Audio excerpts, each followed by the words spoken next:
Hi, everyone. This is Cathi with High Horse Press, and today we have Episode 3 of The Wizard of Oz by L. Frank Baum.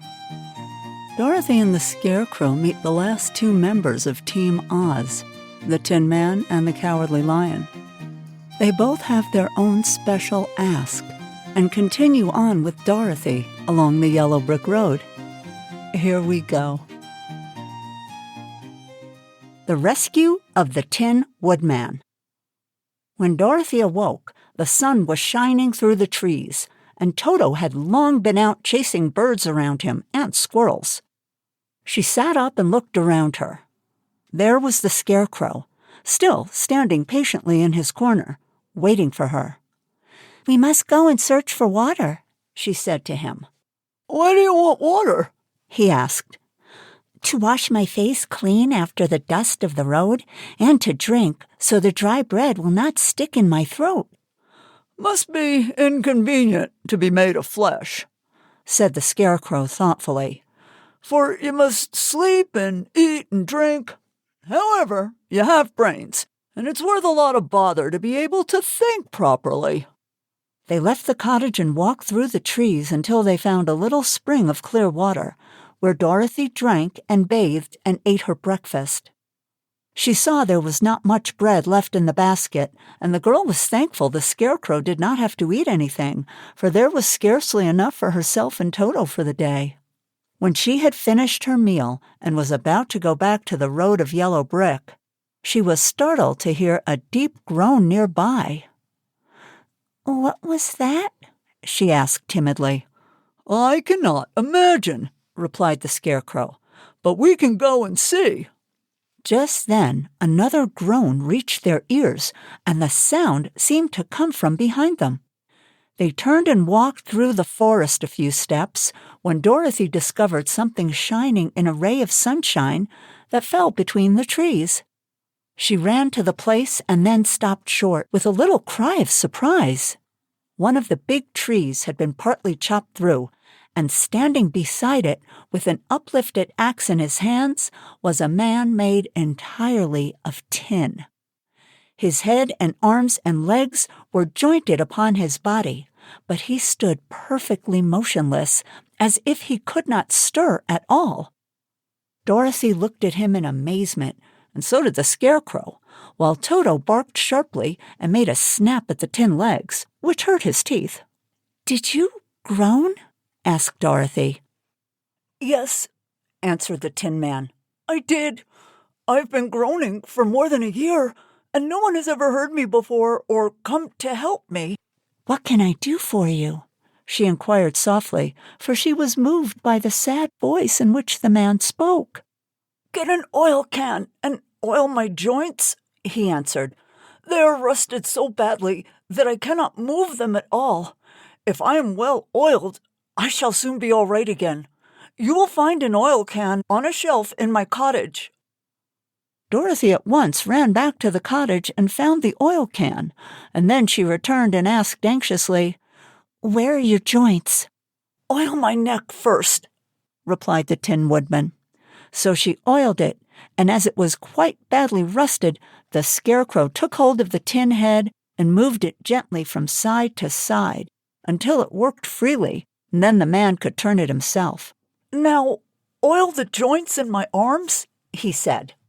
And Dorothy oiled them, and the Scarecrow bent them carefully until they were quite free from rust and as good as new.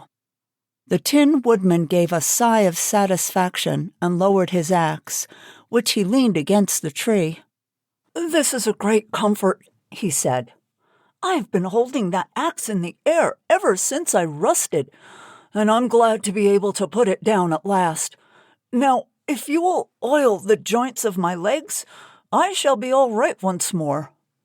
So they oiled his legs until he could move them freely, and he thanked them again and again for his release, for he seemed a very polite creature and very grateful. "I might have stood there always if you had not come along," he said. "So you have certainly saved my life. How did you happen to be here?" "We're on our way to the Emerald City to see the Great Oz," she answered, and we stopped at your cottage to pass the night." "Why do you wish to see Oz?" he asked. "Well, I want him to send me back to Kansas, and the Scarecrow wants him to put a few brains in his head," she replied. The Tin Woodman appeared to think deeply for a moment. Then he said, "Do you suppose Oz could give me a heart?" "Well, I guess so," Dorothy answered. "It would be as easy as to give the Scarecrow brains." "True," the Tin Woodman returned. "So if you will allow me to join your party, I will also go to the Emerald City and ask Oz to help me." "Come along," said the Scarecrow heartily, and Dorothy added that she would be pleased to have his company. So the Tin Woodman shouldered his axe and they all passed through the forest until they came to the road that was paved with yellow brick. The Tin Woodman had asked Dorothy to put the oil can in her basket. "For if I should get caught in the rain and rust again, I would need the oil can badly." It was a bit of good luck to have their new comrade join the party, for soon after they had begun their journey again, they came to a place where the trees and branches grew so thick over the road that the travelers could not pass. But the Tin Woodman set to work with his axe and chopped so well that soon he cleared a passage for the entire party. Dorothy was thinking so earnestly as they walked along that she did not notice when the Scarecrow stumbled into a hole and rolled over to the side of the road. Indeed, he was obliged to call to her to help him up again. "Why didn't you walk around the hole?" asked the Tin Woodman. "I don't know enough," replied the Scarecrow cheerfully. "My head's stuffed with straw, you know, and that's why I'm going to Oz to ask for some brains." "Oh, I see," said the Tin Woodman. "But after all, brains are not the best things in the world." "Have you any?" inquired the Scarecrow. "No, my head is quite empty," answered the Woodman. "But once I had brains, and a heart also, so having tried them both, I should much rather have a heart." "Why is that?" asked the Scarecrow. "I will tell you my story, and then you will know." So, while they were walking through the forest, the Tin Woodman told the following story. "I was born the son of a woodman who chopped down trees in the forest and sold wood for a living. When I grew up, I too became a wood chopper, and after my father died, I took care of my old mother as long as she lived. Then I made up my mind that instead of living alone, I would marry, so that I might not become lonely. There was one of the Munchkin girls who was so beautiful that I soon grew to love her with all my heart. She, on her part, promised to marry me as soon as I could earn enough money to build a better house for her. So I set to work, harder than ever. But the girl lived with an old woman who did not want her to marry anyone, for she was so lazy she wished the girl to remain with her and do the cooking and the housework. So the old woman went to the Wicked Witch of the East and promised her 2 sheep and a cow if she would prevent the marriage. Thereupon the Wicked Witch enchanted my axe, and when I was chopping away at my best one day, for I was anxious to get the new house and my wife as soon as possible, the axe slipped all at once and cut off my left leg. Well, this at first seemed a great misfortune, for I knew a one-legged man could not do very well as a wood chopper. So I went to a tinsmith and had him make me a new leg out of tin. The leg worked very well once I was used to it, but my action angered the Wicked Witch of the East, for she had promised the old woman I should not marry the pretty Munchkin girl. When I began chopping again, my axe slipped and cut off my right leg. Again I went to the tinsmith, and again he made me a leg out of tin. After this, the enchanted axe cut off my arms, one after the other, but nothing daunted, I had them replaced with tin ones. The Wicked Witch then made the axe slip and cut off my head. And at first I thought that was the end of me. But the tinsmith happened to come along, and he made me a new head out of tin. Well, I thought I had beaten the wicked witch then, and I worked harder than ever. But I knew how cruel my enemy could be. She thought of a new way to kill my love for the beautiful Munchkin maiden, and made my axe slip again, so that it cut right through my body, splitting me into 2 halves. Once more, the tinsmith came to my help and made me a body of tin, fastening my tin arms and legs and head to it by means of joints, so that I could move around as well as ever. But alas, I had no heart, so that I lost all my love for the Munchkin girl, and did not care whether I married her or not. I suppose she's still living with the old woman, waiting for me to come after her. My body shone so brightly in the sun that I felt very proud of it, and it did not matter now if my axe slipped, for it could not cut me. There was only one danger, that my joints would rust, but I kept an oil can in my cottage and took care to oil myself whenever I needed it. However, there came a day when I forgot to do this, and, being caught in a rainstorm, before I thought of the danger, my joints rusted, and I was left to stand in the woods until you came to help me. It was a terrible thing to undergo, but during the year I stood there, I had time to think that the greatest loss I had known was the loss of my heart. While I was in love, I was the happiest man in the world. But no one can love who has not a heart, and so I am resolved to ask Oz to give me one. If he does, I will go back to the Munchkin maiden and marry her." Both Dorothy and the Scarecrow had been greatly interested in the story of the Tin Woodman, and now they knew why he was so anxious to get a new heart. "All the same," said the Scarecrow, "I shall ask for brains instead of a heart, for a fool would not know what to do with a heart if he had one." "I shall take the heart," returned the Tin Woodman, "for brains do not make one happy, and happiness is the best thing in the world."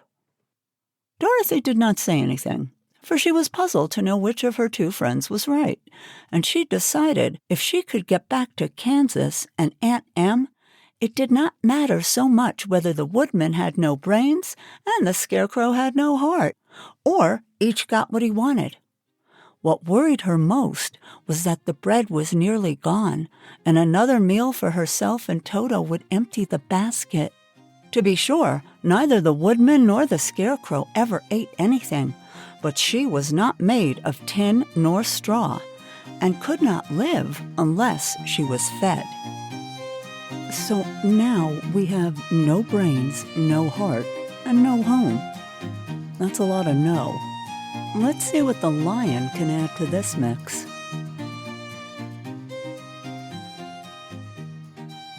The Cowardly Lion.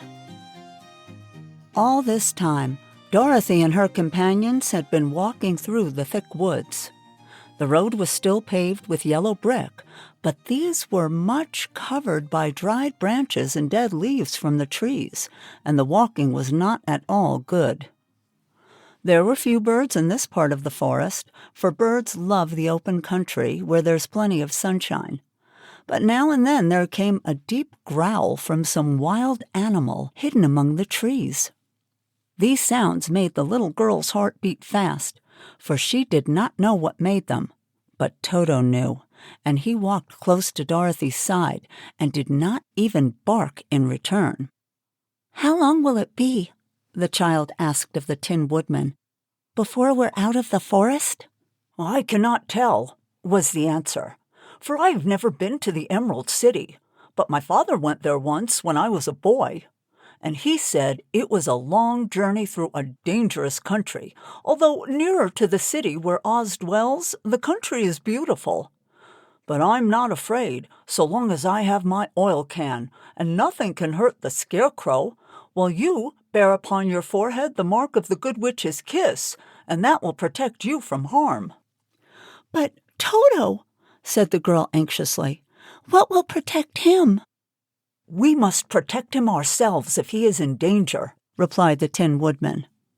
Just as he spoke, there came from the forest a terrible roar, and the next moment a great lion bounded into the road. With one blow of his paw, he sent the Scarecrow spinning over and over to the edge of the road, and then he struck at the Tin Woodman with his sharp claws. But to the lion's surprise, he could make no impression on the tin, although the woodman fell over in the road and lay still. Little Toto, now that he had an enemy to face, ran barking toward the lion, and the great beast had opened his mouth to bite the dog, when Dorothy, fearing Toto would be killed, and heedless of danger, rushed forward and slapped the lion upon his nose as hard as she could, while she cried out, "Don't you dare bite Toto! You ought to be ashamed of yourself, a big beast like you, to bite a poor little dog!" "I didn't bite him," said the lion, as he rubbed his nose with his paw where Dorothy had hit him. "No, but you tried to," she retorted. "You're nothing but a big coward." "I know it," said the lion, hanging his head in shame. "I've always known it, but how can I help it?" "I don't know, I'm sure. To think of your striking a stuffed man, like the poor Scarecrow." "Is he stuffed?" asked the lion in surprise, as he watched her pick up the Scarecrow and set him upon his feet, while she patted him into shape again. "Of course he's stuffed," replied Dorothy, who was still angry. "Well, that's why he went over so easily," remarked the lion. "It astonished me to see him whirl around so. Is the other one stuffed also?" "No," said Dorothy. "He's made of tin." And she helped the woodman up again. "Well, that's why he nearly blunted my claws," said the lion. "When they scratched against the tin, it made a cold shiver run down my back. What is that little animal you're so tender of?" "He is my dog, Toto," answered Dorothy. "Is he made of tin or stuffed?" asked the lion. "Neither. He's a meat dog," said the girl. "Oh, well, he's a curious animal, seems remarkably small. Now that I look at him, no one would think of biting such a little thing, except a coward like me," continued the lion sadly. "What makes you a coward?" asked Dorothy, looking at the great beast in wonder, for he was as big as a small horse. "It's a mystery," replied the lion. "I suppose I was born that way. All the other animals in the forest naturally expect me to be brave, for the lion is everywhere thought to be the king of beasts. I learned that if I roared very loudly, every living thing was frightened and got out of my way. Whenever I met a man, I've been awfully scared, but I just roared at him, and he has always run as fast as he could go. If the elephants and the tigers and the bears had ever tried to fight me, I should have run myself. I'm such a coward. But just as soon as they hear me roar, they all try to get away from me, and of course I let them go." "But that isn't right. The king of beasts shouldn't be a coward," said the Scarecrow. "I know it," returned the lion, wiping a tear from his eye with the tip of his tail. "It's my great sorrow. Makes my life very unhappy. But whenever there is danger, my heart begins to beat fast." "Perhaps you have heart disease," said the Tin Woodman. "It may be," said the lion. "If you have," continued the Tin Woodman, "you ought to be glad, for it proves you have a heart. For my part, I have no heart, so I cannot have heart disease." "Perhaps," said the lion thoughtfully, "if I had no heart, I should not be a coward." "Have you brains?" asked the Scarecrow. "Well, I suppose so. I never looked to see," replied the lion. "Well, I'm going to the Great Oz to ask him to give me some," remarked the Scarecrow. "For my head is stuffed with straw." "And I am going to ask him to give me a heart," said the Woodman. "And I'm going to ask him to send Toto and me back to Kansas," added Dorothy. "Do you think Oz could give me courage?" asked the Cowardly Lion. "Well, just as easily as he could give me brains," said the Scarecrow. "Or me a heart," said the Tin Woodman. "Or send me back to Kansas," said Dorothy. "Well, then, if you don't mind, I'll go with you," said the lion, "for my life is simply unbearable without a bit of courage." "You will be very welcome," answered Dorothy, "for you will help to keep away the other wild beasts. It seems to me they must be more cowardly than you are if they allow you to scare them so easily." "They really are," said the lion, "but that don't make me any braver. As long as I know myself to be a coward, I shall be unhappy." So once more the little company set off upon the journey, the lion walking with stately strides at Dorothy's side. Toto did not approve of this new comrade at first, for he could not forget how nearly he had been crushed between the lion's great jaws. But after a time he became more at ease, and presently Toto and the Cowardly Lion had grown to be good friends. During the rest of that day, there was no other adventure to mar the peace of their journey. Once, indeed, the Tin Woodman stepped upon a beetle that was crawling along the road and killed the poor little thing. This made the Tin Woodman very unhappy, for he was always careful not to hurt any living creature, and as he walked along he wept several tears of sorrow and regret. These tears ran slowly down his face and over the hinges of his jaw, and there they rusted. When Dorothy presently asked him a question, the Tin Woodman could not open his mouth, for his jaws were tightly rusted together. He became greatly frightened at this, and made many motions to Dorothy to relieve him, but she could not understand. The lion was also puzzled to know what was wrong.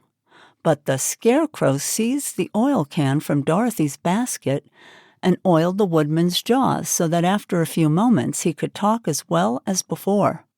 "This will serve me a lesson," said he, "to look where I step. For if I should kill another bug or beetle, I should surely cry again, and crying rusts my jaws so that I cannot speak." Thereafter he walked very carefully, with his eyes on the road, and when he saw a tiny ant toiling by, he would step over it so as not to harm it. The Tin Woodman knew very well he had no heart, and therefore he took great care never to be cruel or unkind to anything.